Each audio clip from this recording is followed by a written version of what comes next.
Olá, pessoal, bem-vindos ao quadro.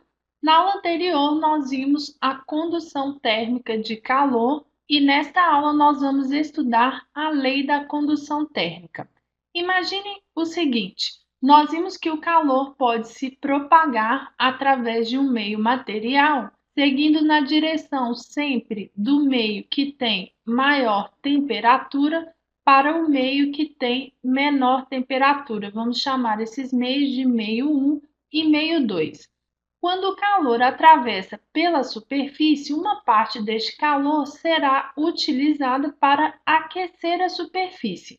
Quando essa superfície atingir determinada temperatura, não haverá mais aquecimento, a temperatura será mantida constante. Neste momento em que a temperatura da superfície não altera, a quantidade de calor que chega até a superfície, que eu vou chamar de Q, é a mesma que sai da superfície. Este estado é chamado de estado estacionário ou regime estacionário, quando a quantidade de calor que chega até a superfície é igual à quantidade de calor que sai da superfície. Considerando, portanto, o regime estacionário, nós podemos determinar o fluxo de calor, relembrando, o fluxo de calor é representado pela letra maiúscula φ, e eu digo a vocês que esse fluxo de calor é diretamente proporcional à área A da superfície por onde o calor irá atravessar e à diferença de temperatura entre os meios 2 e 1. Eu posso afirmar a vocês também que o fluxo de calor é inversamente proporcional à espessura da superfície, que é indicada pela letra E. Além disso, o fluxo de calor também depende da natureza do material, e cada material possui um coeficiente de condutibilidade térmica que é representado pela letra K. Esta equação é a equação que define a lei da condução térmica. Quando nós consideramos materiais que são bons condutores, como os metais, e isolantes térmicos, como por exemplo a lã, a constante K dos bons condutores é maior que a constante dos isolantes térmicos. Eu posso citar alguns exemplos para vocês. Para a prata, o valor dessa constante é igual a 0,99 e para o alumínio, o valor dessa constante é igual a 0,50. Tanto a prata quanto o alumínio são bons condutores térmicos, pertencem ao grupo dos metais. Já a lã e o ar seco são maus condutores térmicos, ou seja, isolantes térmicos. E vocês podem perceber que a constante para eles é bem menor que a constante dos metais.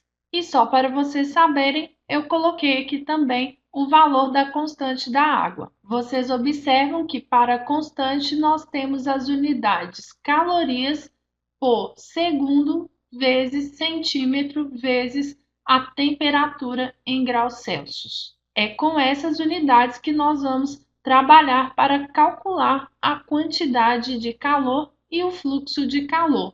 Considerando isso, nós vamos resolver um exemplo. Imagine que num dia de frio, com temperatura ambiente a 10 graus, vocês estão utilizando um cobertor de 3 centímetros de espessura para dormir. A temperatura da nossa pele gira em torno de 36 graus. Vamos calcular a quantidade de calorias que é transmitida através do cobertor durante o período de 1 hora, considerando uma área de cobertor igual a 1 metro quadrado.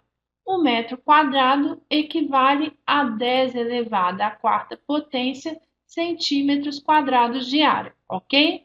O fluxo de calor é igual a constante vezes a área vezes a diferença de temperatura sobre a espessura do cobertor. Substituindo os valores que nós conhecemos, a constante do cobertor é igual a 0,0008 vezes a área, que é igual a 10 elevado a 4, vezes a diferença de temperatura. A diferença será entre a pele e o ambiente. 36 menos 10 é igual a 26 graus. Isso tudo sobre o valor da espessura do cobertor, que é igual a 3 centímetros. Resolvendo essa equação, o fluxo de calor que vocês irão encontrar será de aproximadamente 6,93 calorias por segundo, ou seja, a cada segundo, 6,93 calorias são transmitidas através de uma área de 1 metro quadrado de cobertor.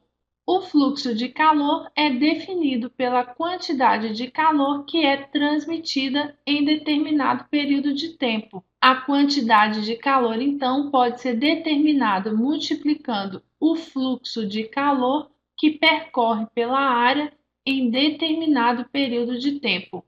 Substituindo os valores, o fluxo é igual a 6,93 vezes o período de tempo.